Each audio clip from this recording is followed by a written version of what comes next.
Hello everyone, welcome to लक्ष्मीशियस। दोस्तों, आज हम लोग रामबाण रिवीजन वीडियो का तीसरा पार्ट देखेंगे। इसमें टेस्ट सीरीज नंबर 21 से लेकर के 30 तक के प्रश्नों को समाहित किया गया है। जैसा कि आप सभी लोग जानते हैं, जो हम लोग डेली टेस्ट सीरीज सॉल्व करते हैं उसके प्रत्येक 10 टेस्ट सीरीज के प्रश्नों को संकलित करके एक रामबाण रिवीजन वीडियो बना दिया जाता है। यह वीडियो रिवीजन के उद्देश्य से बनाया जाता है और इसका पीडीएफ आप हमारे टेलीग्राम चैनल से प्राप्त कर सकते हैं। तो चलिए देखते हैं।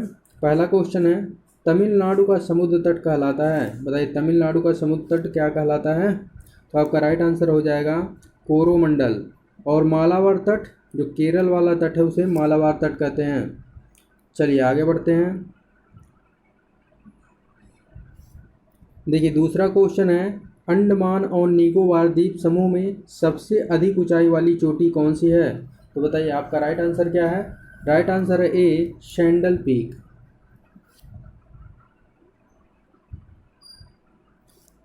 तीसरा क्वेश्चन है, 10 डिग्री चैनल पृथक करती है। बताइए, 10 डिग्री चैनल किसे पृथक करता है? तो आपका राइट आंसर हो जाएगा अंडमान और निकोबार।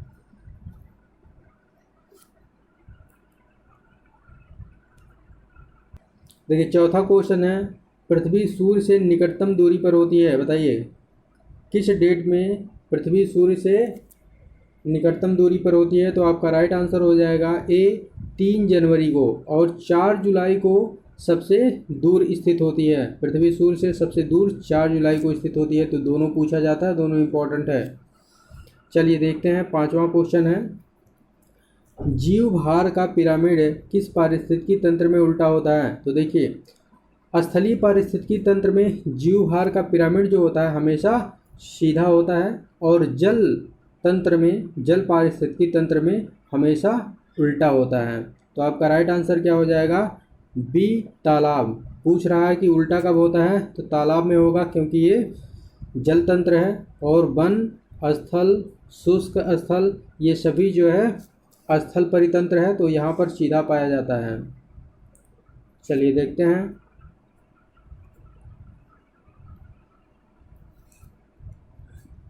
देखिए, छठवां क्वेश्चन है, जैववानिकी के संबंध में निम्नलिखित कथनों में से कौन सा सही है?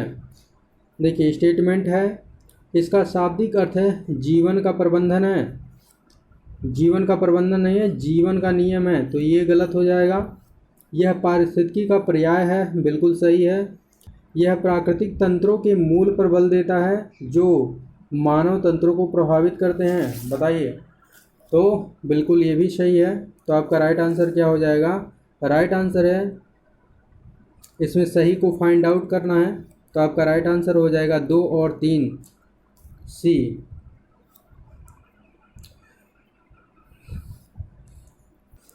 देखिए, सातवां क्वेश्चन है, पारिस्थितिकी तंत्र में डीडीटी का समावेश होने के बाद निम्नलिखित में से किस एक जीव में इसका संभवतः अधिकतम सांद्रण प्रदर्शित होता है? तो बताइए, राइट आंसर क्या हो जाएगा? तो राइट आंसर है सी, सांप। देखिए, जो तीसरे उपभोक्ता होते हैं, इसे उच्च स्तर का उपभोक्ता बोला जाता है। उसमें जो है डीडीटी का सांद्रण सर्वाधिक पाया जाएगा। ठीक है।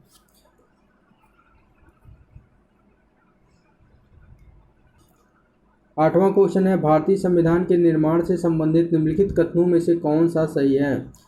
तो देखिए, स्टेटमेंट दिया गया है 4, इसमें से फाइंड आउट करना है। देखिए, पहला स्टेटमेंट है, पंडित नेहरू के उद्देश्य प्रस्ताव का जो संविधान सभा द्वारा स्वीकार किया गया था, संविधान के निर्माण पर असर था। बताइए, राइट है या रॉन्ग है? तो ये राइट है। दूसरा है, उद्देशिका बहुत महत्वपूर्ण उद्देश्यों की पूर्ति करती है। बताइए, राइट है या रॉन्ग है? बिल्कुल ये भी राइट है। संविधान को भारत के लोगों ने आदेशित किया था, तो ये भी सही है। चौथा स्टेटमेंट है, राज्य के मुखिया अर्थात राष्ट्रपति को लोग प्रत्यक्ष रूप से निर्वाचित करते हैं। बताइए, राइट है या रॉन्ग है? तो ये आपका जो है रॉन्ग हो जाएगा। तो आपका राइट आंसर क्या हो जाएगा? देखिए, यहाँ पर चौथा स्टेटमेंट जो है रॉन्ग है। तो अब आप देखिए ऑप्शन में चौथा स्टेटमेंट कहाँ कहाँ है, तो यहाँ है, तो ये भी रॉन्ग हो जाएगा, ये भी रॉन्ग हो जाएगा, और सभी चारों, तो डी भी रॉन्ग हो जाएगा। तो आपका राइट आंसर ए हो जाएगा। चलिए आगे बढ़ते हैं। देखिए, 9वां क्वेश्चन है, भारतीय संविधान को बनाने हेतु भारतीय संविधान सभा के कुल कितने अधिवेशन हुए थे? तो बताइए, भारतीय संविधान को निर्मित करने के लिए कुल कितने अधिवेशन किए गए थे? तो आपका राइट आंसर क्या हो जाएगा? राइट आंसर है सी 12। देखिए, कुल 11 अधिवेशन हुए थे। 11 अधिवेशन में भारतीय संविधान का निर्माण कर लिया गया था, लेकिन अंतिम जो अधिवेशन हुआ था, ये भी पूछा जाता है कि अंतिम अधिवेशन कब हुआ था? तो जनवरी 24 जनवरी 1950 को एक और अधिवेशन हुआ था, जो कि 12वां अधिवेशन है। इसी को अंतिम अधिवेशन कहा जाता है। तो इसको मिला करके कुल 12 अधिवेशन हुए थे। चलिए देखते हैं। देखिए 10वां क्वेश्चन है, भारतीय संविधान के निर्माण के समय संवैधानिक सलाहकार कौन थे? तो आपका राइट आंसर क्या हो जाएगा? राइट आंसर हो जाएगा सी BN राव। राजेंद्र प्रसाद क्या थे? तो राजेंद्र प्रसाद भारतीय संविधान के अस्थायी अध्यक्ष थे। कब इन्हें जो है निर्वाचित किया गया था? तो इन्हें 11 दिसंबर 1946 को अस्थायी अध्यक्ष के रूप में निर्वाचित किया गया था। और डॉक्टर भीमराव अंबेडकर प्रारूप समिति के अध्यक्ष थे। राइट। चलिए देखते हैं 11वां क्वेश्चन। देखिए 11वां क्वेश्चन है, प्रथम आंग्ल मैसूर युद्ध जो कि 1767 से 69 में हुआ था, कौन विजयी हुआ था इसमें? ये बताना है आपको। तो आपका राइट आंसर क्या है? तो प्रथम आंग्ल मैसूर युद्ध में हैदर अली विजयी हुआ था, अंग्रेजों को पराजित किया था। और 1769 ईस्वी में मद्रास की संधि के साथ यह युद्ध समाप्त हुआ था। राइट।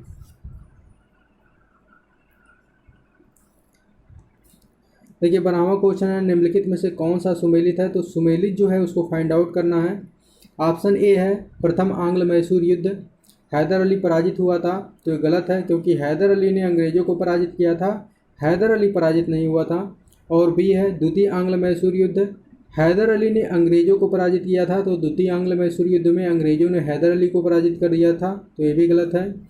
तृतीय आंग्ल मैसूर युद्ध, टीपू सुल्तान युद्ध जीता था और अपना भूभाग अंग्रेजों को नहीं दिया, तो ये भी गलत है, क्योंकि टीपू सुल्तान तृतीय आंग्ल मैसूर युद्ध में पराजित हो गया था और इसने जो है श्रीरंगपट्टनम की संधि की थी, जिसकी वजह से तृतीय आंग्ल मैसूर युद्ध समाप्त हुआ था और काफ़ी भूभाग जो है अंग्रेजों ने इसका अधिग्रहण कर लिया था। देखिए ऑप्शन डी है, चतुर्थ आंग्ल मैसूर युद्ध, टीपू पराजित किया गया और युद्ध के मध्य दिवंगत हुआ, तो ये जो है राइट है। तो आपका राइट आंसर क्या हो जाएगा? डी, क्योंकि टीपू 1799 में वेलेजली के शासनकाल में, उस समय गवर्नर जनरल कौन था? लॉर्ड वेलेजली था, उसी के शासनकाल में पराजित हुआ था और युद्ध में ही मारा गया था। तो आपका राइट आंसर डी हो जाएगा। चलिए देखते हैं। देखिए 13वां क्वेश्चन है, खाद्यान्नों की कृषि सर्वप्रथम प्रारंभ की गई थी, बताइए कृषि कार्य कब प्रारंभ किया गया था? तो आपका राइट आंसर हो जाएगा ए, नवपाषाण काल में। और मध्यपाषाण काल में क्या प्रारंभ किया गया था? तो पशुपालन प्रारंभ किया गया था, पशुपालन। तो मध्यपाषाण काल में याद रखिएगा पशुपालन प्रारंभ किया गया था और नवपाषाण काल में कृषि प्रारंभ किया गया था। देखिए 14वां क्वेश्चन है, भारत में मानव का सर्वप्रथम साक्ष्य कहाँ मिला? तो आपका राइट आंसर क्या हो जाएगा? नर्मदा घाटी, मध्य प्रदेश में। चलिए देखते हैं। ये सब आप लोग डिटेल में पढ़ चुके हैं, आप डेली टेस्ट सीरीज सॉल्व करिए, उसमें सब कुछ डिटेल में पढ़ाया गया है। आज हम लोग रिवीजन कर रहे हैं। चलिए 15वां क्वेश्चन देखते हैं, भारतीय संविधान का प्रथम प्रारूप तैयार किया गया था, बताइए भारतीय संविधान का प्रथम प्रारूप किसके द्वारा तैयार किया गया था? तो आपका राइट आंसर क्या हो जाएगा? BN राव के द्वारा। और प्रारूप समिति के अध्यक्ष कौन थे? BR अम्बेडकर थे। चलिए देखते हैं नेक्स्ट क्वेश्चन। देखिए 16वां क्वेश्चन है, भारत का संविधान पूर्ण रूप से तैयार हुआ था, बताइए भारत का संविधान कब तैयार हुआ था? तो 26 नवंबर 1949 को तैयार हो गया था। इसी दिन इसे अधिनियमित किया गया था, लेकिन 26 जनवरी 1950 को ये पूर्ण रूप से लागू किया गया था, क्योंकि कांग्रेस 1930 से ही 26 जनवरी को स्वतंत्रता दिवस के रूप में मनाती आ रही थी। तो 26 जनवरी को एक ऐतिहासिक दिन मनाने के लिए इसे 26 जनवरी 1950 को लागू किया गया था, लेकिन हमारा संविधान 26 नवंबर 1949 को बनके तैयार हो गया था। चलिए देखते हैं नेक्स्ट क्वेश्चन। देखिए 17वां क्वेश्चन है, संविधान को 26 जनवरी के दिन लागू करने का निर्णय इसलिए लिया गया क्योंकि, तो आपका राइट आंसर क्या हो जाएगा? राइट आंसर है ए, कांग्रेस ने इस तिथि को 1930 में स्वतंत्रता दिवस के रूप में मनाया था और 1930 से ये लगातार मनाता आ रहा था। ठीक है, तो कांग्रेस द्वारा स्वतंत्रता दिवस के रूप में मनाया जा रहा था 26 जनवरी को। चलिए देखते हैं 18वां क्वेश्चन है। 18वां क्वेश्चन है, निम्नलिखित कथनों पर विचार कीजिए। स्टेटमेंट है ए, मरुस्थली पौधे के जड़ तंत्र काफ़ी लंबे होते हैं, तो बताइए राइट है या रॉन्ग है? बिल्कुल राइट है। कारण आर है, मृदा का उच्चतम तापमान जड़ विकास को प्रोत्साहित करता है, तो ये जो है आपका गलत हो जाएगा, क्योंकि जड़ विकास को उच्चतम तापमान प्रोत्साहित नहीं करता है, बल्कि जड़ विकास को जल की खोज में जड़ जो है लंबे हो जाते हैं, तो जल की खोज इसको जो है मोटिवेट करता है या प्रोत्साहित करता है। तो आपका राइट आंसर क्या हो जाएगा? ए सही है किंतु आर गलत है। ठीक है, चलिए देखिए 19वां क्वेश्चन है, पौधे जो नमक युक्त मिट्टी में उगते हैं क्या कहलाते हैं? तो बताइए राइट आंसर क्या है? राइट आंसर हो जाएगा हैलोफाइट। और हाइड्रोफाइट किसे कहा जाता है? जो जलप्रिय पौधे होते हैं, जल में उगने वाले पौधे को हाइड्रोफाइट कहा जाता है, और मरुस्थल में उगने वाले पौधे को क्या कहा जाता है? जीरोफाइट कहा जाता है, जीरोफाइट। चलिए देखते हैं नेक्स्ट क्वेश्चन। देखिए 20वां क्वेश्चन है, पीसा की झुकी हुई मीनार नहीं गिर जाती क्योंकि, तो आपका राइट आंसर क्या होगा? राइट आंसर है डी, गुरुत्व केंद्र से जाने वाली ऊर्ध्वाधर लाइन या रेखा तल के अंदर रहती है। चलिए देखते हैं। देखिए 21वां क्वेश्चन है, निम्नलिखित में से किस क्षेत्र में प्रवाल भित्ति नहीं पाई जाती है? तो आपका राइट आंसर क्या हो जाएगा? ए, कैम्बे की खाड़ी। कैम्बे की खाड़ी कहाँ पर है? गुजरात में है, गुजरात में है कैम्बे की खाड़ी। और मन्नार की खाड़ी, कच्छ की खाड़ी, लक्षद्वीप और मिनिकॉय द्वीप, साथ ही साथ अंडमान निकोबार, यहाँ सब जो है आपके प्रवाल भित्ति पाए जाते हैं। तो आपका राइट आंसर ए है, कैम्बे की खाड़ी में प्रवाल भित्तियाँ नहीं पाई जाती हैं। क्वेश्चन नंबर 22 देखते हैं, निम्नलिखित भारतीय द्वीपों में से कौन सा द्वीप भारत और श्रीलंका के मध्य स्थित है? तो बताइए भारत और श्रीलंका के मध्य कौन सा द्वीप स्थित है? तो आपका राइट आंसर क्या हो जाएगा? रामेश्वरम। सालसेट द्वीप जो है, सालसेट द्वीप पर मुंबई स्थित है। और एलिफेंटा द्वीप कहाँ पर है? श्रीलंका में है। निकोबार, अंडमान निकोबार द्वीप समूह का एक हिस्सा है। चलिए क्वेश्चन नंबर 23 देखते हैं, भारत का सर्वाधिक आबादी वाला द्वीप कौन सा है? तो आपका राइट आंसर क्या होगा? तो राइट आंसर हो जाएगा डी, सालसेट। सालसेट पर ही मुंबई स्थित है। लक्षद्वीप प्रवाल भित्ति से निर्मित है, लक्षद्वीप और अंडमान दोनों। मांजुली द्वीप जो है विश्व की सबसे बड़ी नदी द्वीप है, नदी द्वीप है, जो कि कहाँ पर है? ब्रह्मपुत्र नदी में, असम में स्थित है।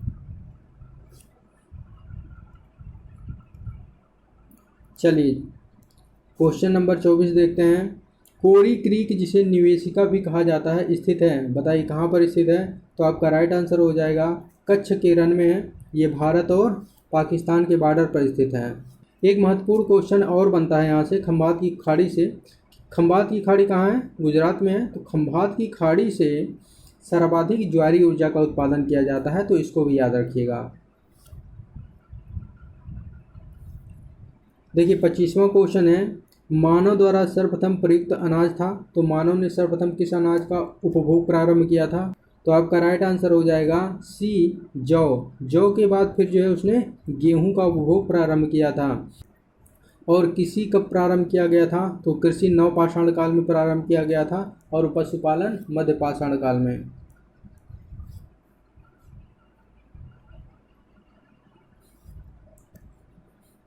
देखिए भारतीय उपमहाद्वीप में कृषि के प्राचीनतम साक्ष्य प्राप्त हुए हैं। तो कृषि के प्राचीनतम साक्ष्य कहाँ से प्राप्त हुए हैं? तो आपका राइट आंसर हो जाएगा लहुरा देव से। लहुरा देव कहाँ पर है? संत कबीर नगर में है। और यदि जो है ऑप्शन में लहुरा देव नहीं रहता है तो आपका राइट आंसर क्या हो जाएगा? मेहरगढ़ हो जाएगा, जो कि पाकिस्तान में है। और यदि कोल्डिहवा की बात करें तो कोल्डिहवा से चावल के प्राचीनतम साक्ष्य के प्रमाण मिले हैं? तो ये भी बहुत महत्वपूर्ण प्रश्न हो जाता है। चलिए नेक्स्ट क्वेश्चन देखते हैं। उस स्थान का नाम बताइए जहाँ से प्राचीनतम स्थायी जीवन के प्रमाण मिले हैं। तो बताइए कहाँ से प्राचीनतम स्थायी जीवन के प्रमाण मिले हैं? तो आपका राइट आंसर हो जाएगा डी, मेहरगढ़। मेहरगढ़ कहाँ पर है? पाकिस्तान में है। 28वां क्वेश्चन है, पारिस्थितिकी तंत्र में तत्वों के चक्रण को कहते हैं। बताइए पारिस्थितिकी तंत्र में तत्वों के चक्रण को क्या कहा जाता है? तो आपका राइट आंसर हो जाएगा जैव भू रासायनिक चक्र।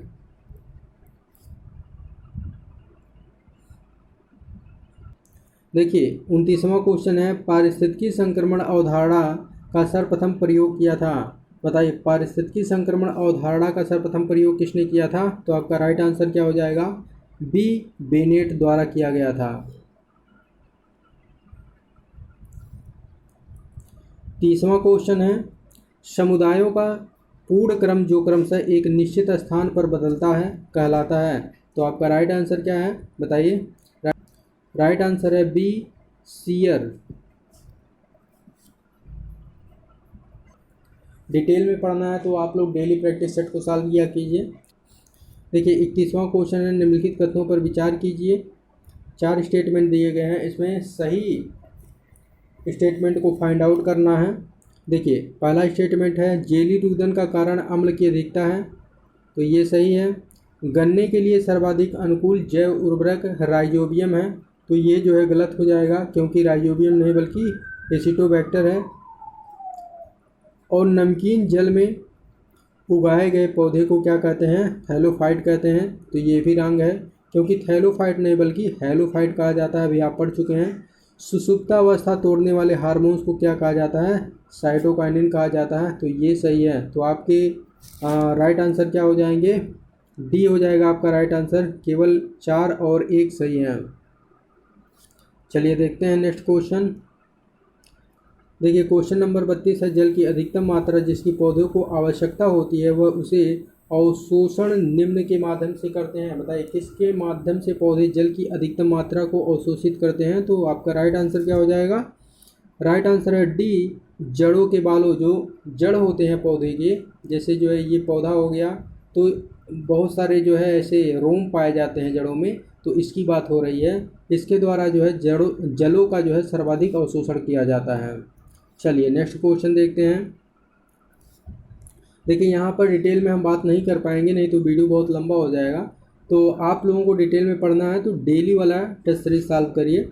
चलिए देखते हैं क्वेश्चन नंबर 33 है, भारत के निम्नलिखित राज्यों में से किसे भारत का कोहिनूर कहा जाता है? तो आपका राइट आंसर क्या हो जाएगा? ए, आंध्र प्रदेश को कहा जाता है। ठीक है। चलिए देखिए क्वेश्चन नंबर 34 है, भारत के किस राज्य को सिलिकॉन स्टेट के नाम से जाना जाता है? तो आपका राइट आंसर क्या हो जाएगा? राइट आंसर है कर्नाटक, सी। राइट आंसर है सी, कर्नाटक। और सिलिकॉन स्टेट कर्नाटक को कहा जाता है। तो सिलिकॉन वैली किसे कहा जाता है? तो कर्नाटक की कैपिटल बेंगलुरु को सिलिकॉन वैली के नाम से भी जाना जाता है। चलिए देखते हैं 35वां क्वेश्चन है, भारत के समस्त राज्यों में क्षेत्रफलानुसार है उत्तर प्रदेश का क्या स्थान है? तो उत्तर प्रदेश का क्या स्थान है बताइए क्षेत्रफल के अनुसार? तो आपका राइट आंसर क्या हो जाएगा? डी है, चौथा स्थान है। पहले स्थान पर राजस्थान है, दूसरे स्थान पर मध्य प्रदेश है, तीसरे स्थान पर महाराष्ट्र है, चौथे स्थान पर जो है उत्तर प्रदेश है क्षेत्रफल के अनुसार, और जनसंख्या के अनुसार पहले स्थान पर है।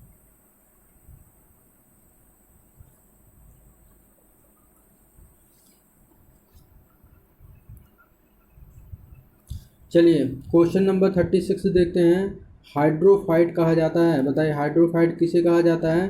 तो आपका राइट आंसर हो जाएगा बी, एक जलीय पौधे को, जलप्रिय पौधे को। जो पौधे जल में उगते हैं उसे हाइड्रोफाइट कहा जाता है, और जो लवणी जल में उगते हैं उसे क्या कहा जाता है? हैलोफाइट कहा जाता है, और जो मरुस्थल में उगते हैं उसे जीरोफाइट कहा जाता है। चलिए देखते हैं क्वेश्चन नंबर 37। देखिए यहाँ पर 2 स्टेटमेंट दिए गए हैं। कथन ए है, भारत का संविधान देश की आवश्यकताओं की पूर्ति करता है। बताइए राइट है या रॉन्ग है? तो ये राइट है।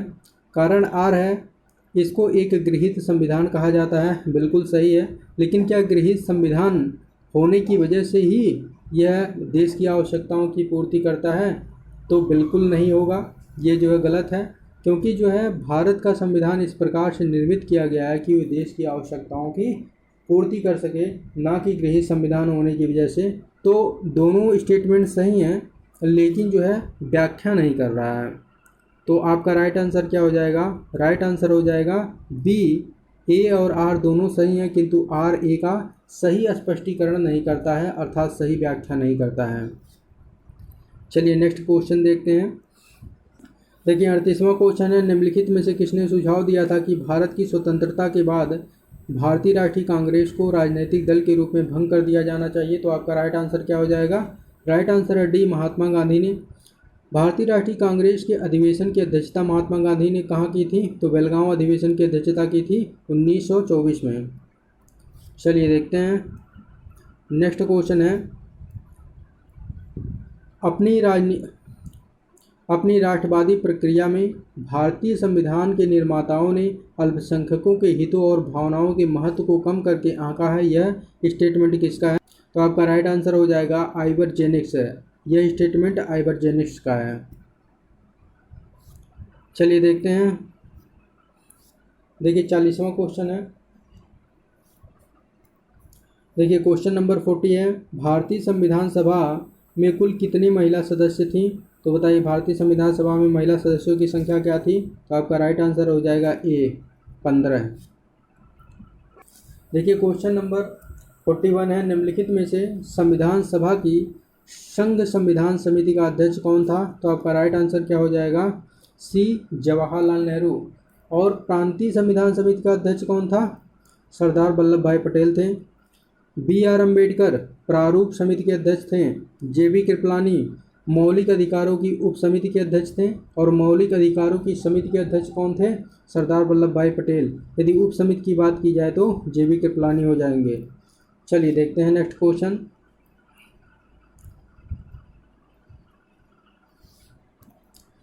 देखिए क्वेश्चन नंबर 42 है, भारत के संविधान में उद्देशिका का विचार लिया गया है। बताइए उद्देशिका कहाँ से ली गई है?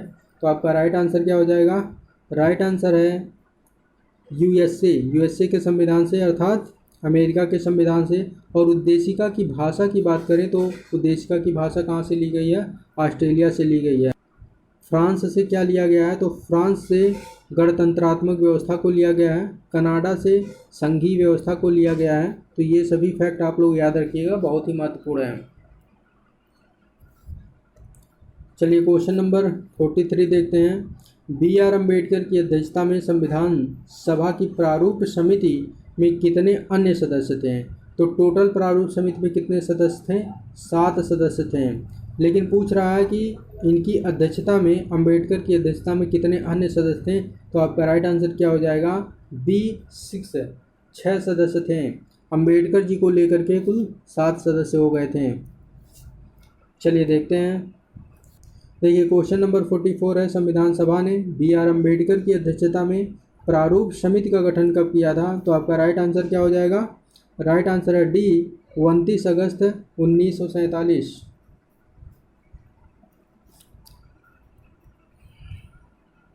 देखिए क्वेश्चन नंबर 45 है, निम्नलिखित में से कौन सुमेलित नहीं है? बताइए। तो इलाहाबाद की संधि कब हुई थी? 1765 में हुआ था, सही है। मंगलौर की संधि 1784 में, सही है। शालवाई की संधि कब हुई थी? 1780 में नहीं बल्कि 1782 में हुई थी। तो आपका राइट आंसर क्या हो जाएगा? सी। मद्रास की संधि कब हुई थी? मद्रास की संधि हुई थी 1769 में। इसी संधि के बाद जो है प्रथम आंग्ल मैसूर युद्ध समाप्त हुआ था। आइए देखते हैं नेक्स्ट क्वेश्चन। देखिए क्वेश्चन नंबर 46 है, बेगम शमरू ने एक अति प्रसिद्ध चर्च का निर्माण कहाँ करवाया था? तो राइट आंसर क्या हो जाएगा? सरधना। सरधना कहाँ है? मेरठ में है। देखिए क्वेश्चन नंबर 47 है, संविधान निर्मात्री परिषद की झंडा समिति के अध्यक्ष कौन थे? तो आपका राइट आंसर क्या हो जाएगा? राइट आंसर है बी, राजेंद्र प्रसाद। राजेंद्र प्रसाद को 11 दिसंबर 1946 को संविधान निर्मात्री परिषद अर्थात संविधान सभा का स्थायी अध्यक्ष भी निर्वाचित किया गया था। बी आर अम्बेडकर प्रारूप समिति के अध्यक्ष थे। और जे बी कृपलानी मौलिक अधिकार उप समिति के अध्यक्ष थे।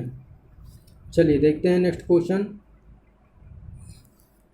देखिए क्वेश्चन नंबर 48 है, भारतीय राजनीति व्यवस्था में निम्नलिखित में से कौन सर्वोच्च है? बताइए इनमें से कौन सर्वोच्च है? तो आपका राइट आंसर क्या हो जाएगा? बी, संविधान। देखिए संविधान क्यों सर्वोच्च है? क्योंकि संविधान से ही न्यायपालिका, विधायिका और कार्यपालिका तीनों को शक्तियाँ प्राप्त होती हैं, तो इसलिए संविधान जो है सर्वोच्च माना जाएगा। चलिए देखते हैं। देखिए नेक्स्ट क्वेश्चन है 49, एक मनुष्य के जीवन को पूर्ण रूप से धारणी बनाने के लिए आवश्यक न्यूनतम भूमि क्या कहलाता है? तो आपका राइट आंसर क्या हो जाएगा? बी, पारिस्थितिकी पदछाप। क्वेश्चन नंबर 50 है, निम्नलिखित वृक्षों में से कौन सा पारिस्थितिकी मित्र नहीं है, अर्थात जो है पारिस्थितिकी शत्रु कहा जाता है? तो आपका राइट आंसर क्या हो जाएगा? बताइए। आपका राइट आंसर हो जाएगा बी, यूकेलिप्टस।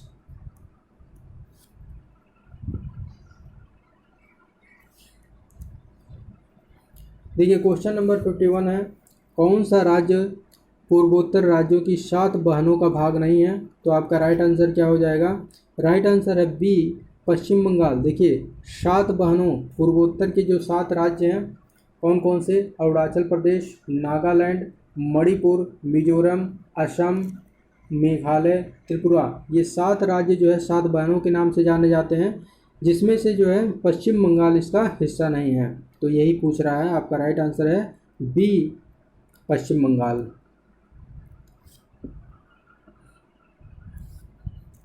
चलिए नेक्स्ट क्वेश्चन देखते हैं।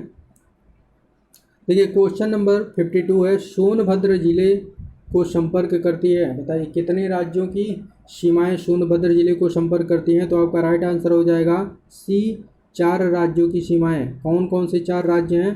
देखिए ये जो है उत्तर प्रदेश का जो है सोनभद्र है, इधर जो है मध्य प्रदेश, एमपी जो है इधर टच करती है, फिर जो है छत्तीसगढ़, फिर झारखंड, फिर जो है बिहार, यहाँ से जो है झारखंड, उसके बाद जो है बिहार। तो इस तरह से जो है 4 राज्यों की सीमाएं सोनभद्र को टच करती हैं। चलिए देखते हैं नेक्स्ट क्वेश्चन। देखिए क्वेश्चन नंबर 53 है, पुडुचेरी का क्षेत्र विभाजित किया जाता है। बताइए पुडुचेरी का क्षेत्र कितने राज्यों में विभाजित होता है? तो 3 राज्यों में होता है। तो आपका राइट आंसर क्या हो जाएगा? सी, तमिलनाडु, केरल और आंध्र प्रदेश। या आंध्र प्रदेश में पुडुचेरी का यानामवाला क्षेत्र पाया जाता है, और केरल में माहे क्षेत्र पाया जाता है, तमिलनाडु में पुडुचेरी और कराईकल पाया जाता है। तो पुडुचेरी के कितने क्षेत्र हैं?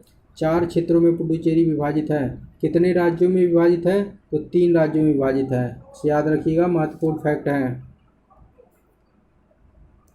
चलिए क्वेश्चन नंबर 54 देखते हैं, उत्तर पूर्वी भारत के पहाड़ी और जंगली क्षेत्रों में निम्नलिखित में से कौन सा प्रजाति समूह पाया जाता है? तो आपका राइट आंसर क्या हो जाएगा? बताइए। सी, मंगोलायड प्रजाति। क्वेश्चन नंबर 55 है, निम्नलिखित में से कौन सा सुमेलित नहीं है? बताइए। तो इसमें असुमेलित को फाइंड आउट करना है। देखिए ऑप्शन है, स्वजीवी उत्पादक कहलाते हैं, बिल्कुल सही है। परोपजीवी उपभोक्ता होते हैं, बिल्कुल सही है। मृतोपजीवी विबंधक होते हैं, ये भी सही है। और तीक्ष्णभक्षी गौण उपभोक्ता नहीं होते बल्कि प्राथमिक उपभोक्ता होते हैं, ये जो है शाकाहारी होते हैं। तो आपका राइट आंसर क्या हो जाएगा? डी हो जाएगा। देखिए क्वेश्चन नंबर 56 है, जमी हुई झील के अंदर मछली जीवित रह सकती है। बताइए आपका राइट आंसर क्या है? आपका राइट आंसर हो जाएगा सी, तलों के निकट पानी नहीं जमता है। देखिए क्वेश्चन नंबर 57 है, सेब के फल में लाली का कारण है। तो सेब क्यों लाल दिखाई देता है, इसका कारण क्या है? तो आपका राइट आंसर हो जाएगा ए, एंथोसाइनिन के कारण। और लाइकोपिन के कारण टमाटर लाल दिखाई देता है। कैरोटीन के कारण गाजर लाल या नारंगी रंग का दिखाई देता है। जेंथोफिल के कारण हल्दी पीले रंग का दिखाई देता है। तो महत्वपूर्ण तथ्य हैं ये सब, याद रखिएगा। और मिर्चा जो है तीखा क्यों लगता है? तो कैप्सेसिन के कारण मिर्चा तीखा लगता है। चलिए देखते हैं नेक्स्ट क्वेश्चन। देखिए क्वेश्चन नंबर 58 है, पपीते में पीले रंग का कारण क्या है? तो आपका राइट आंसर क्या हो जाएगा? कैरिका जैंथिन। और लाइकोपिन के कारण क्या होता है? टमाटर लाल होता है। पपैन, पपैन क्या है? पपैन पपीते में पाया जाने वाला एक एंजाइम है जो कि प्रोटीन का पाचन करता है। कैरोटीन के कारण गाजर नारंगी रंग का दिखाई देता है। और कैरोटीन एक जो है विटामिन ए का प्रिकर्सर है, अर्थात जो है जब हम गाजर खाते हैं तो कैरोटीन हमारे अंदर जाता है और हमारे शरीर में जो है कैरोटीन विटामिन ए के रूप में परिवर्तित हो जाता है। ठीक है, देखिए ये सब फैक्ट बहुत ही महत्वपूर्ण है परीक्षा के दृष्टिकोण से। यदि आप यूपीपीसीएस प्री और जो है आरओ वीपीएससी की तैयारी कर रहे हैं तो आप इसको जो है मल्टीपल रिवीजन करिए, तभी जा करके ये सब फैक्ट आपको जो है याद हो पाएंगे, अदरवाइज आप परीक्षाओं में गलती करते रहेंगे। चलिए देखते हैं क्वेश्चन नंबर 59 है, निम्नलिखित में से किसको चालकोलिथिक युग भी कहते हैं? तो बताइए राइट आंसर क्या हो जाएगा? ताम्रपाषाण काल। ताम्रपाषाण काल को चालकोलिथिक युग भी कहा जाता है। नवपाषाण काल में कृषि का प्रारंभ हुआ था। देखिए क्वेश्चन नंबर 60 है, निम्नलिखित में से किस एक पुरास्थल से पाषाण संस्कृति से लेकर के हड़प्पा सभ्यता तक के सांस्कृतिक अवशेष प्राप्त हुए हैं? तो आपका राइट आंसर क्या हो जाएगा? मेहरगढ़।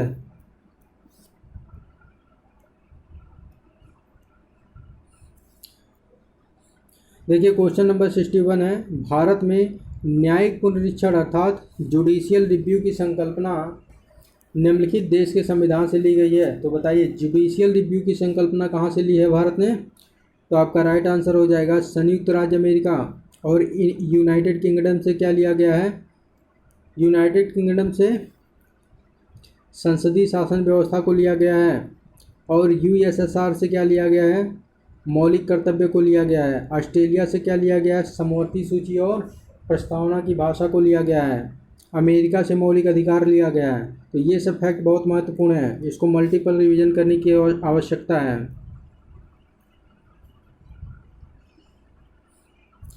देखिए क्वेश्चन नंबर 62 है, भारत की संघात्मक व्यवस्था निम्नलिखित में से किस देश से ली गई है?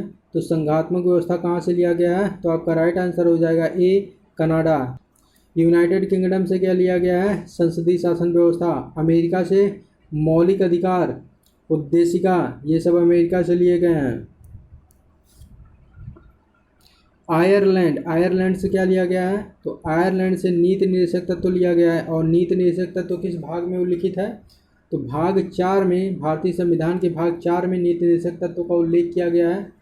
कितने अनुच्छेद के मध्य? तो आर्टिकल 36 से लेकर के 51 तक में नीति निर्देशक तत्वों का उल्लेख किया गया है। चलिए देखते हैं।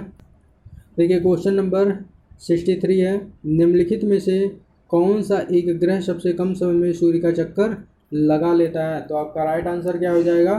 तो राइट आंसर है बी बुध। कितने दिन में लगा लेता है? 88 डे में लगा लेता है। 88 डे में एक चक्कर लगा लेता है। और यह जो है बुध सौरमंडल का सबसे छोटा ग्रह है और बृहस्पति सौरमंडल का सबसे बड़ा ग्रह है। प्लूटो, प्लूटो को कब ग्रह की श्रेणी से बाहर कर दिया गया था? तो 2006 में प्लूटो को ग्रह की श्रेणी से बाहर कर दिया गया। चलिए नेक्स्ट क्वेश्चन देखते हैं। क्वेश्चन नंबर 64 है, निम्नलिखित ग्रह युग्मों में से कौन एक बिना उपग्रह के है? बताइए किसके पास उपग्रह नहीं है? तो आपका राइट आंसर हो जाएगा डी, बुध और शुक्र के पास उपग्रह नहीं है। और पृथ्वी के उपग्रह का क्या नाम है? चंद्रमा। पृथ्वी का एकमात्र उपग्रह चंद्रमा है। चलिए देखते हैं। नेक्स्ट क्वेश्चन है 65, भारतीय संविधान में राज्यों की संघ की संकल्पना प्राप्त की गई है। तो बताइए राइट आंसर क्या हो जाएगा? राइट आंसर है ब्रिटिश नॉर्थ अमेरिका अधिनियम। इसी को क्या कहते हैं? कनाडा कहते हैं, कनाडा। ठीक है, चलिए नेक्स्ट क्वेश्चन देखते हैं। क्वेश्चन नंबर 66 है, स्वच्छ जल समुदाय में लैंटिक आवास का उदाहरण है। बताइए राइट आंसर क्या है? तो लैंटिक आवास किसे कहते हैं? लैंटिक आवास ऐसे जल क्षेत्र को कहते हैं जिसका जल स्थिर होता है, ठीक है, और जिसका जल बहता रहता है, वो इस श्रेणी में नहीं रखा जाता है। जैसे नदी हो गया, तो नदी जो है लैंगिक आवास का उदाहरण नहीं है, ठीक है। तो लैंगिक आवास का उदाहरण क्या हो जाएगा, तालाब और दलदली क्षेत्र। चलिए देखते हैं, क्वेश्चन नंबर 67 है, दो भिन्न समुदायों के बीच संक्रांति क्षेत्र कहलाता है, बताइए। तो आपका राइट आंसर क्या हो जाएगा, इकोटोन। देखिए जैसे जो है ये दो जो है भिन्न समुदाय हैं, मान लीजिए ये जो है जंगल है, ये जो है ग्रास लैंड है, तो यहाँ पर जो संक्रांति क्षेत्र है, संक्रमण क्षेत्र है, जहाँ पर जंगल के भी कुछ अंश पाए जाते हैं और ग्रास लैंड के भी कुछ अंश पाए जाते हैं, इसी को क्या कहते हैं, इसी को इकोटोन कहा जाता है। चलिए क्वेश्चन नंबर 68 देखते हैं। देखिए, पारिस्थितिकी की घटती उत्पादकता के क्रम में उसका निम्नलिखित में से कौन सा सही अनुक्रम है, बताइए। तो आपका राइट आंसर क्या हो जाएगा, राइट आंसर है सी। देखिए मैंग्रोव में जो है सर्वाधिक बायोडाइवर्सिटी पाया जाता है, तो जहाँ पर बायोडाइवर्सिटी ज़्यादा पाया जाता है उसकी उत्पादकता क्या होती है, अधिक होती है, उसकी उत्पादकता अधिक होती है। तो पहले स्थान पर मैंग्रोव हो जाएगा, उसके बाद घास हो जाएगा, फिर झील, फिर महासागर। देखिए क्वेश्चन नंबर 69 है, भारत के संविधान में सम्मिलित समवर्ती सूची किस देश से लिया गया है, बताइए। पढ़ चुके हैं आगे, तो समवर्ती सूची जो है ऑस्ट्रेलिया से लिया गया, आपका राइट आंसर हो जाएगा बी। और सोवियत संघ से क्या लिया गया है, तो सोवियत संघ से मौलिक कर्तव्य लिया गया है। कनाडा से संघात्मक व्यवस्था लिया गया है। चलिए क्वेश्चन नंबर 70 देखते हैं, भारतीय संविधान में राज्य के नीति निर्देशक तत्वों की संकल्पना किस देश के संविधान पर आधारित है, बताइए। राइट आंसर क्या हो जाएगा, तो राइट आंसर है बी, आयरलैंड। तो नीति निर्देशक तत्वों को कहाँ से लिया गया है, आयरलैंड से लिया गया है। फ्रांस से क्या लिया गया है, फ्रांस से गणतंत्रात्मक व्यवस्था को लिया गया है। जापान से विधि द्वारा स्थापित प्रक्रिया को लिया गया है। और यूएसएसआर अर्थात सोवियत संघ से क्या लिया गया है, मौलिक कर्तव्य लिया गया है। और मौलिक अधिकार यूएसए से, अमेरिका से लिया गया है। चलिए देखते हैं, नेक्स्ट क्वेश्चन देखते हैं। देखिए क्वेश्चन नंबर 71 है, भारत की निम्नलिखित में से कौन सी जनजाति प्रोटो ऑस्ट्रेलाइड प्रजाति से संबंधित है, बताइए। तो आपका राइट आंसर क्या हो जाएगा, सी, संथाल जनजाति। संथाल जनजाति कहाँ की सबसे बड़ी जनजाति है, तो यह बिहार की सबसे बड़ी जनजाति है, राइट। चलिए नेक्स्ट क्वेश्चन देखते हैं। देखिए क्वेश्चन नंबर 72 है, कौन सी जनजाति दिवाली को शोक पर्व के रूप में मनाती है, तो बताइए। शोक के त्यौहार के रूप में दिवाली को किस जनजाति द्वारा मनाया जाता है, तो आपका राइट आंसर हो जाएगा डी, थारू द्वारा। संथाल कहाँ की सबसे बड़ी जनजाति है, तो यह बिहार की सबसे बड़ी जनजाति है। उत्तर प्रदेश की सबसे बड़ी जनजाति गोंड है, गोंड उत्तर प्रदेश की सबसे बड़ी जनजाति है। और थारू उत्तराखंड की सबसे बड़ी जनजाति है, तो ये सब याद रखिएगा। चलिए नेक्स्ट क्वेश्चन देखते हैं। देखिए क्वेश्चन नंबर 73 है, पृथ्वी की जुड़वा बहन कहे जाने वाले ग्रह का नाम बताइए। तो पृथ्वी का जुड़वा बहन किसे कहा जाता है, तो आपका राइट आंसर क्या हो जाएगा, राइट आंसर है बी, शुक्र। शुक्र को पृथ्वी का जुड़वा बहन कहा जाता है। और शुक्र सबसे चमकीला ग्रह भी है, इसे भोर और सांझ का तारा भी कहा जाता है। और बुध जो है सौरमंडल का सबसे बड़ा ग्रह है, यह सबसे कम समय में सूर्य का चक्कर लगा लेता है। बृहस्पति की बात करें तो बृहस्पति सबसे बड़ा ग्रह है। क्वेश्चन नंबर 74, एक जीवधारी के रूप में पृथ्वी का वैज्ञानिक नाम बताइए। बताइए पृथ्वी का वैज्ञानिक नाम क्या है, तो आपका राइट आंसर हो जाएगा सी, ग्रीन प्लेनेट।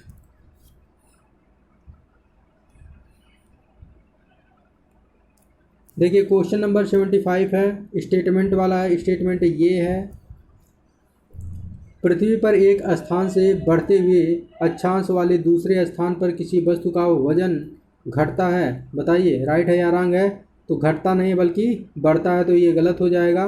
कारण आर है, पृथ्वी एक परिशुद्ध गोला नहीं है, तो ये बिल्कुल सही हो जाएगा, क्योंकि पृथ्वी परिशुद्ध गोला नहीं है, पृथ्वी एक जियोड है। पृथ्वी को क्या कहते हैं, जियोड कहते हैं। तो आपका राइट आंसर क्या हो जाएगा, आपका राइट आंसर हो जाएगा ए गलत है और आर सही है, राइट आंसर होगा डी। देखिए क्वेश्चन नंबर 76 है, खमीर एक उदाहरण है, बताइए खमीर किसका उदाहरण है? तो कवक का उदाहरण है। कवक का उदाहरण और क्या है? जो आप मशरूम खाते हैं, सब्जियों में प्रयोग करते हैं, तो मशरूम भी कवक श्रेणी में आता है। देखिए क्वेश्चन नंबर 77 है, कपास का प्रमुख घटक है, बताइए कपास का प्रमुख घटक क्या है? सी है सेलुलोज। जो कपास में रेशे पाए जाते हैं उसी को सेलुलोज कहा जाता है। क्वेश्चन नंबर 78 है, लाइकेन मिश्रित जीव है, बताइए लाइकेन किसका मिश्रण है? तो आपका राइट आंसर क्या हो जाएगा? बी, कवक और शैवाल।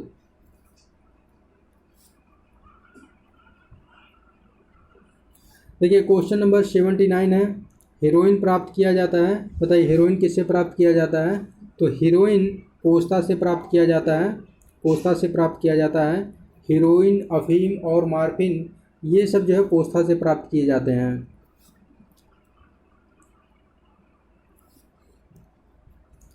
देखिए क्वेश्चन नंबर 80 है, नाभिक के अलावा कोशिका के किस कोशिकांग में डीएनए पाया जाता है, बताइए। तो कोशिका के किस कोशिकांग में डीएनए पाया जाता है? तो एक तो नाभिक में पाया जाता है, दूसरा तो राइट आंसर आपका हो जाएगा डी, माइटोकॉन्ड्रिया। और एक जगह और पाया जाता है, बताइए आप लोग कहाँ पाया जाता है? तो क्लोरोप्लास्ट में भी डीएनए पाया जाता है। लाइसोसोम, लाइसोसोम जो है प्रोटीन का संश्लेषण करता है, इसी वजह से इसको क्या कहते हैं? प्रोटीन की फैक्ट्री कहते हैं। ठीक है, चलिए नेक्स्ट क्वेश्चन देखते हैं। देखिए क्वेश्चन नंबर 81 है, निम्नलिखित में से सर्वप्रथम किसने गहन पारिस्थितिकी अर्थात डीप इकोलॉजी शब्द का प्रयोग किया था? बताइए आपका राइट आंसर क्या है? डी, अर्नीजनेस ने किया था। देखिए डीप इकोलॉजी शब्द का प्रयोग अर्नीजनेस ने किया था, लेकिन यदि आपसे हम पूछें कि केवल इकोलॉजी शब्द का प्रयोग किसने किया था, अर्थात जो है पारिस्थितिकी शब्द का सर्वप्रथम प्रयोग किसने किया था, तो आपका राइट आंसर हो जाएगा रेटर, रेटर ने किया था। और नॉर्मन मायर्स ने हॉट स्पॉट शब्द का प्रयोग किया था। एजी टांसले ने इकोसिस्टम का सर्वप्रथम प्रयोग किया था, जिसे आप पारिस्थितिकी तंत्र के नाम से जानते हैं। तो ये सब बहुत ही महत्वपूर्ण है, मल्टीपल परीक्षाओं में पूछा गया है, तो इसको बार बार रिवीजन करने की ज़रूरत है। चलिए देखते हैं क्वेश्चन नंबर 82, निम्नलिखित में से कौन किसी जल निकाय में घनत्व प्रवणता को दर्शाता है? बताइए आपका राइट आंसर क्या हो जाएगा? राइट आंसर है सी, पिक्नोक्लाइन। पिक्नोक्लाइन जल निकाय में घनत्व प्रवणता को दर्शाता है। और हेलोक्लाइन, हेलोक्लाइन जो है लवणता की प्रवणता को दर्शाता है। थर्मोक्लाइन, थर्मोक्लाइन किसी जल निकाय में यदि आप गहराई में जा रहे हैं तो गहराई के साथ जो ताप परिवर्तन होता है, टेम्परेचर ताप परिवर्तन होता है, उसको दर्शाता है थर्मोक्लाइन।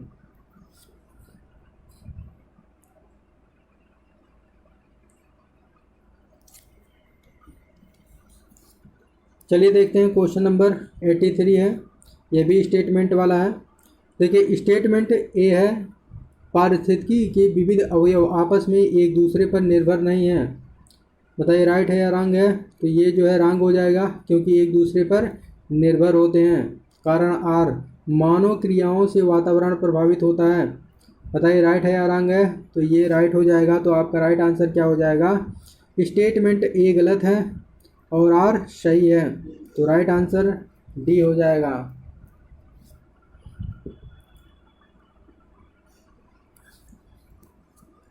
देखिए क्वेश्चन नंबर 84 है, स्टेटमेंट ए है, भारत का संविधान सबसे अधिक लंबा हो गया है। बताइए राइट है या रॉन्ग है? बिल्कुल राइट है। कारण आर है, मौलिक अधिकारों का अध्याय अमेरिका के संविधान के मॉडल से लिया गया है, तो ये भी सही है। लेकिन क्या मौलिक अधिकार जो अमेरिका के संविधान के मॉडल से लिया गया है, इसकी वजह से हमारा संविधान लंबा हुआ है? तो ऐसा नहीं है। हमारा संविधान काफ़ी जो है विस्तृत रूप में अनेक उपबंधों को वर्णित किया गया है, जिसकी वजह से लंबा हो गया है।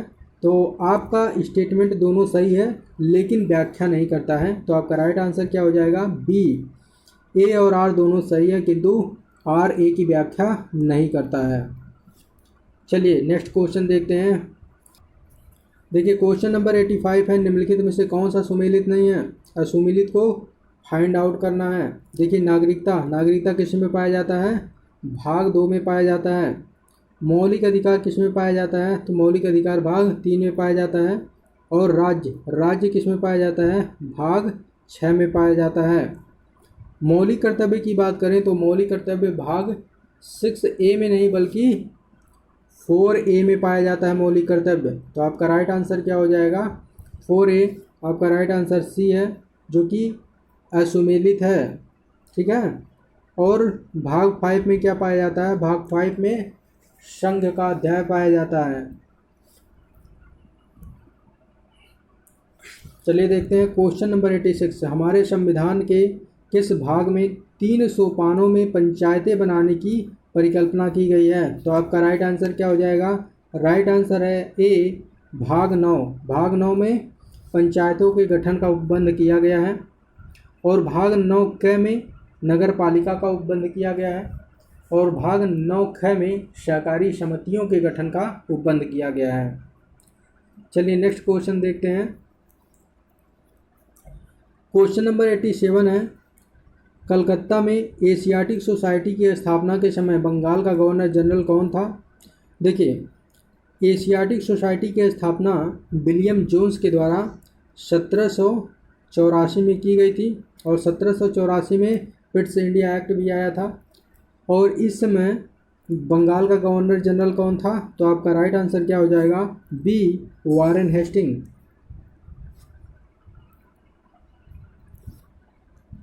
देखिए क्वेश्चन नंबर 88 है, सुरक्षा प्रकोष्ठ रिंग फेंस की नीति संबंधित है। बताइए रिंग फेंस की नीति किससे संबंधित है? तो आपका राइट आंसर हो जाएगा वारेन हेस्टिंग। रिंग फेंस की नीति से वारेन हेस्टिंग साथ ही साथ बेलेजली दोनों जो है इससे संबंधित हैं। क्वेश्चन नंबर 89 है, निम्नलिखित में से बंगाल में द्वैध शासन प्रणाली को समाप्त किया था। बताइए द्वैध शासन प्रणाली कब प्रारंभ हुआ था? 1765 में। किसने प्रारंभ किया था? तो द्वैध शासन प्रणाली क्लाइव ने प्रारंभ किया था, रॉबर्ट क्लाइव ने। और इसे समाप्त किसने किया था? तो वारेन हेस्टिंग। वारेन हेस्टिंग आपका सही आंसर हो जाएगा। वारेन हेस्टिंग ने 1772 में इसे समाप्त कर दिया था। देखिए क्वेश्चन नंबर 90 है, नौदा टोली का उत्खनन किसने किया था? बताइए नौदा टोली का उत्खनन किसने किया था? तो आपका राइट आंसर हो जाएगा सी, एच.डी. सांकलिया। नौदा टोली कहाँ पर है? एमपी में है, मध्य प्रदेश में है। क्वेश्चन नंबर 91 है, निम्नलिखित में से कौन धौलाधर श्रेणी क्षेत्र की प्रमुख जनजाति है? बताइए। तो आपका राइट आंसर क्या हो जाएगा? गद्दी। धौलाधर श्रेणी कहाँ पर है? हिमाचल प्रदेश में है, जो कि मध्य हिमालय का एक हिस्सा है। देखिए क्वेश्चन नंबर 92 है, भारतीय संविधान का कौन सा भाग और अध्याय संघ और राज्यों के बीच विधायी संबंधों के बारे में है? तो आपका राइट आंसर क्या हो जाएगा? राइट आंसर है ए, भाग 11 और अध्याय 1। और भाग 11 और अध्याय 1 में क्या है? तो संघ और राज्यों के बीच प्रशासनिक संबंध का उल्लेख किया गया है। ठीक है। चलिए नेक्स्ट क्वेश्चन देखते हैं। देखिए क्वेश्चन नंबर 93 है, निम्नलिखित में से कौन भारतीय संविधान के अंतर्गत सही सुमेलित नहीं है? तो बताइए। पंचायतें किस में है? भाग 9 में है, सही है। नगर पालिकाएँ भाग 9 में है, ये भी सही सुमेलित हैं। सहकारी समितियां भाग 9 में है, ये भी सही सुमेलित है। और अधिकरण का उल्लेख किस में किया गया है? 14A में किया गया है, 14 में किया गया है। और भाग 10 में किसका उल्लेख है? भाग 10 में अनुसूचित और अनुसूचित जनजातीय क्षेत्रों का उल्लेख है। सभी महत्वपूर्ण फैक्ट हैं दोस्तों परीक्षा के दृष्टिकोण से, तो मल्टीपल रिवीजन करते रहिए। चलिए क्वेश्चन नंबर 94 देखते हैं, ऋतु प्रवास किया जाता है। बताइए किसके द्वारा ऋतु प्रवास किया जाता है? तो आपका राइट आंसर हो जाएगा भूटिया। भूटिया कहाँ पर है? कहाँ की जनजाति है? तो भूटिया जो है सिक्किम की जनजाति है, सिक्किम की। चलिए नेक्स्ट क्वेश्चन देखते हैं। क्वेश्चन नंबर 95 है, निम्नलिखित में से कौन सा सुमेलित नहीं है? बताइए। असुमेलित बताना है। तो देखिए भाग 18 में क्या है? आपात उपबंध है। भाग 17 में राज्य भाषा है। भाग 16 में क्या है? कुछ वर्गों के संबंध में विशेष उपबंध किए गए हैं। और भाग 15 में जो है संघ राज्य क्षेत्र नहीं है, बल्कि भाग 15 में जो है निर्वाचन है। तो इसे याद रखिएगा, भाग 15 में निर्वाचन है। और संघ राज्य क्षेत्र का उल्लेख किस भाग में किया गया है? तो भाग 8 में जो है संघ राज्य क्षेत्र का उल्लेख किया गया है। चलिए नेक्स्ट क्वेश्चन देखते हैं। नेक्स्ट क्वेश्चन है, खासी और गारो भाषा बोलने वाली जनसंख्या पाई जाती है, बताइए। तो आपका राइट आंसर क्या हो जाएगा? राइट आंसर है बी, मेघालय। मेघालय, असम और मिजोरम, तीनों जगह पर खासी और गारो भाषा बोलने वाली जनसंख्या पाई जाती हैं। चलिए देखते हैं नेक्स्ट क्वेश्चन। देखिए क्वेश्चन नंबर 97 है, भारतीय संविधान में आरंभ में कितने अनुच्छेद थे? अर्थात मूल संविधान में कुल कितने अनुच्छेद थे? तो आपका राइट आंसर हो जाएगा सी, 395 अनुच्छेद 395 थे। तो भाग कितने थे? भाग जो है 22 थे। और अनुसूचियाँ कितनी थी? 8 अनुसूचियाँ थी। लेकिन वर्तमान की बात करें तो वर्तमान में भारतीय संविधान में कुल कितने अनुच्छेद हो गए हैं? तो लगभग जो है 465 अनुच्छेद हो गए हैं। और यदि भाग की बात करें तो भाग जो है बढ़ करके लगभग 25 से 26 हो गया है। कहीं कहीं 25, किसी किसी बुक में 25 मिलता है, किसी में जो है 26 मिलता है। तो ऑप्शन के अनुसार आप लोग जो है लगाइएगा। और अनुसूचियाँ कितनी हैं? अनुसूचियाँ हैं 8, लेकिन वर्तमान में अनुसूचियाँ 8 थीं और वर्तमान में कितनी हो गई हैं? 12 अनुसूचियाँ हो गई हैं। चलिए नेक्स्ट क्वेश्चन देखते हैं। देखिए क्वेश्चन नंबर 98, सौर ऊर्जा एटीपी में बदलती है, बताइए। सौर ऊर्जा एटीपी में बदलती है, तो आपका राइट आंसर हो जाएगा बी, क्लोरोप्लास्ट में। माइटोकॉन्ड्रिया ह्यूमन बॉडी का जो है पावर हाउस कहलाता है। राइबोसोम प्रोटीन संश्लेषण के कारण क्या कहलाता है? प्रोटीन की फैक्ट्री कहलाता है। ठीक है, चलिए नेक्स्ट क्वेश्चन देखते हैं। देखिए क्वेश्चन नंबर 99 है, साधारण मानव में गुणसूत्र होता है, बताइए गुणसूत्र की संख्या कितनी होती है? तो राइट आंसर हो जाएगा बी, 46। लेकिन यदि जो है जोड़े में पूछा जाए तब जो है आपका आंसर क्या हो जाएगा? 23। गुणसूत्रों की संख्या, टोटल संख्या 46 है, यदि जोड़े में पूछा जाए तो 23। चलिए नेक्स्ट क्वेश्चन देखते हैं। देखिए 100वां क्वेश्चन है, जीवों में अत्यधिक विविधता का कारण है, बताइए जीवों में अत्यधिक विविधता क्यों पाई जाती है? तो आपका राइट आंसर हो जाएगा सी, उत्परिवर्तन, म्यूटेशन के कारण। देखिए ये क्वेश्चन आपके लिए है, इसका आंसर आप लोगों को कमेंट बॉक्स में देना है। मिलते हैं नेक्स्ट वीडियो में, तब तक के लिए जय हिंद, जय भारत।